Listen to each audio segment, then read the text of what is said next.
Hello everyone, thanks for tuning into AMH. This is your boy Ron here today, and today I will like to talk about top 6 things that Overwatch can improve on.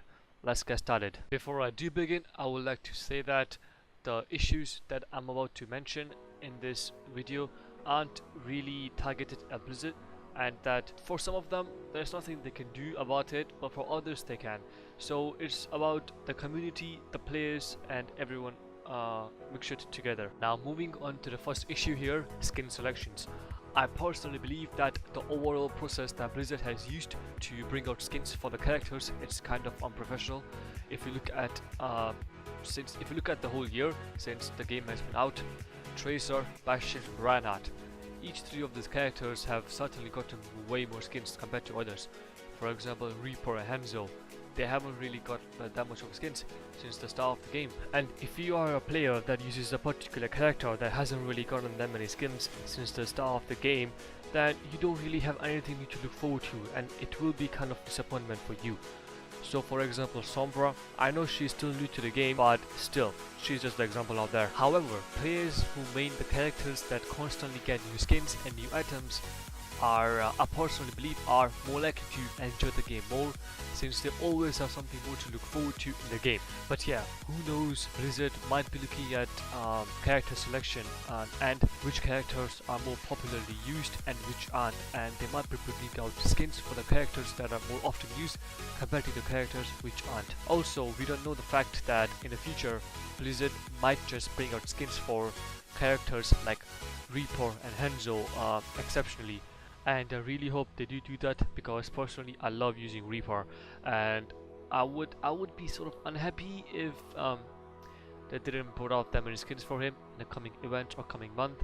But we did hear about Reaper buff in the PTR a couple of days ago, so who knows, I think it's already started, or they might be bringing out new stuff in the future. Alright guys, the second issue here is teammates throwing the games away. In competitive, this is a huge issue. How often have you gone into a game halfway through at the start and you see a teammate just screaming on a microphone saying you are all crap and I'm gonna go AFK, or just leaves, or either does just go AFK without saying a single thing, or either does a troll pick. Now guys and girls, as you guys can probably tell, this is a big issue, and it happens on higher tier and on lower tier. I've seen so many Reddit posts on this topic that it's unbelievable. I've players complaining about it even on ranks like Grandmaster and above, saying a teammate of mine didn't like that someone else picked his character, and then he just went AFK the whole game and kept on killing himself. Now guys, let's get one thing straight up. You shouldn't get discouraged by the actions of this specific kind of teammates. As you guys can see in the background, my match, the gameplay, we were 5v6 and we still end up winning this game. Sorry for the spoiler, but yeah, we won the game.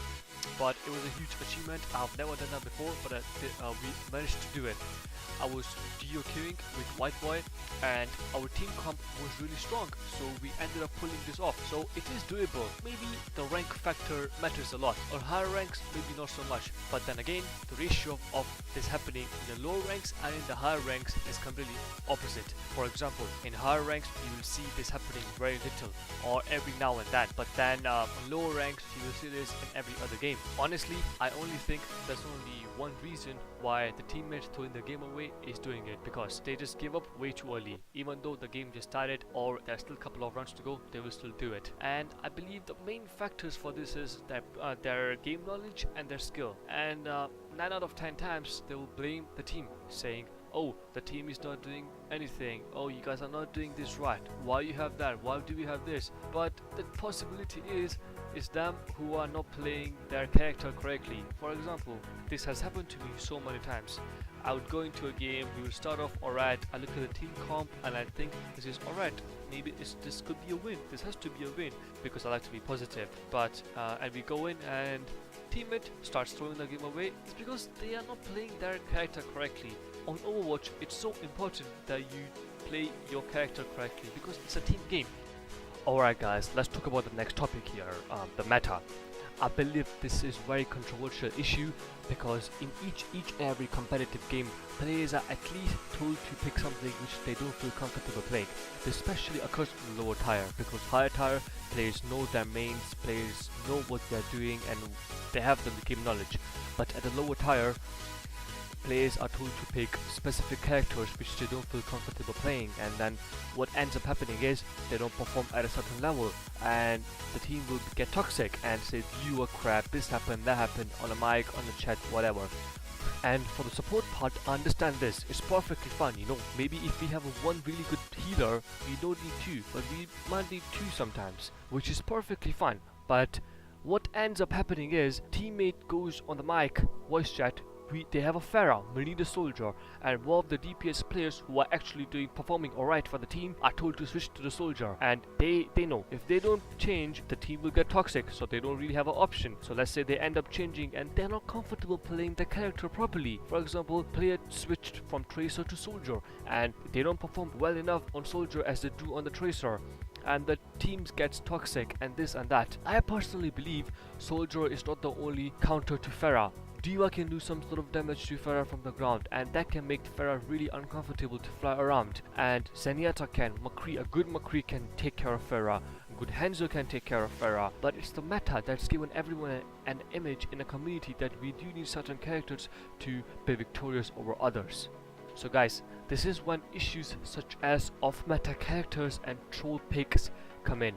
For example, in higher tiers, players tend to have more trust within the team compared to the lower tiers. So when a player will insta-lock Hanzo, for example, teammates tend to trust each other and they will say, alright, let's give you a round, let's see how we perform. Afterwards, maybe you should change. However, in lower tiers, if you do this, if you insta-lock Hanzo, for example, he will get instantly picked on, and so on. And the player's skill isn't taken into account. Regardless of how good the player or he or she is good with the characters, teammates don't care. Just because they insta-locked off-meta characters or a character that is considered a troll pick, they will get picked on and people will get toxic on them. However, this only occurs because people throw games using troll pick characters. I don't understand why some of you guys out there pick these characters you have never used before in competitive games. Like, no, don't do that.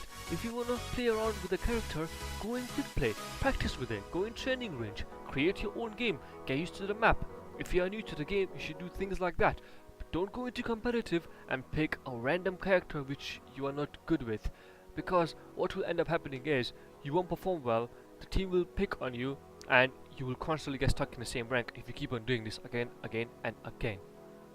Now, I personally believe that each and every character have their own unique skill sets, and it's just about how you go on using them. So I believe that you can use a same character throughout the whole competitive ranking system. You can get all the way up to top 500 with that character. Players have done that before and so can you, but it's just about how you find your playstyle and what you like playing more, because all the characters are equal at the end of the day. Guys, don't forget that. Only a support character can do a support's job. You don't see DPS going and about healing the whole team. That doesn't happen. Now, one thing to look after here is that as you go higher up the ranking system, you will see players using less of these off-meta characters and more of these common characters. So for example, Tracer and Soldier, and less of Junkrat, Bastion, Reaper, Sombra, for example. Well, if you look at it, then a character like Junkrat can also be used as a DPS only if you have the correct skills and you can use it properly.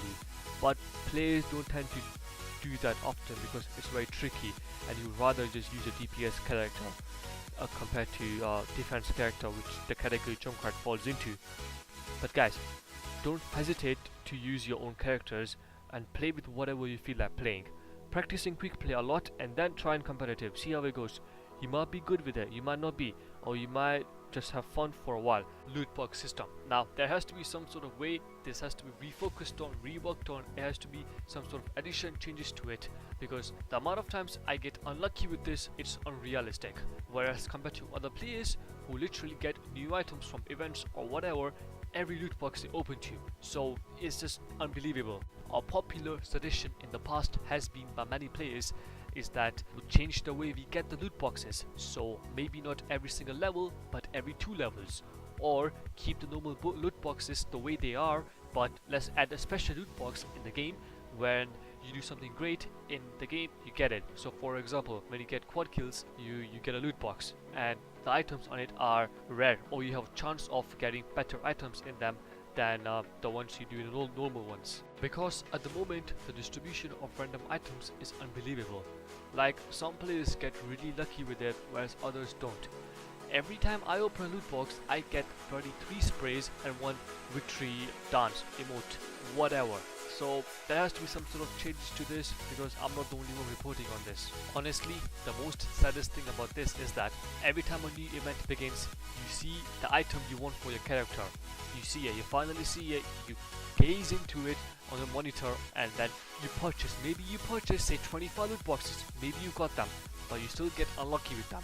So you tell yourself, alright, I'll just and maybe get lucky by leveling up and opening the loot boxes from them, but you still don't get them. So you look at the coins you have in the game, and you tell yourself second time that alright, let me just collect enough and I'll purchase it myself. But just as when you're about to finally get the enough amount, the event is already gone. Speaking about the last and final improvement here is game knowledge. Personally, I believe each and every player playing Overwatch should have some amount of sufficient knowledge that contributes toward their rank.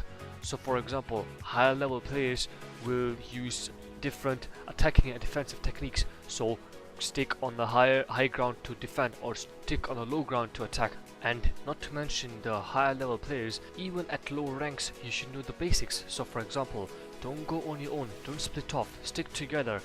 Make sure you talk in the team chat constantly to do callouts and things like, oh, he's there, the tank is there, get on the point, I need help, I need heal, stuff like that.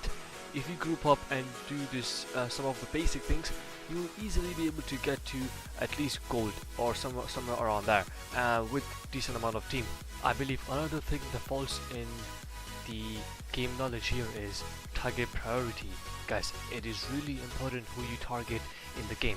In the clutch situations, if you prioritize the right target for your character, you will easily guarantee your team winning the game. So for example, if you are one of the DPS's players, you should go for the support heroes. And if you keep on annoying them, your team will have better healing than them, and it will give your team a slight edge towards the enemy team. Also guys, don't forget, do not hesitate to try out something new. So for example, do smart plays. So if you are playing a DPS, don't just stand next to the tank. Try to flank sometimes. Tracer's a great character to do that with. Try something new. Maybe try higher ground. Maybe try lower ground. It's always good to try out something new. Change is always good, but don't overcommit yourself. Don't try out something too much. But anyways guys, that's been it for today. Thank you for watching. Let me know what you guys think, and I'll see you guys in the next one. Cheers.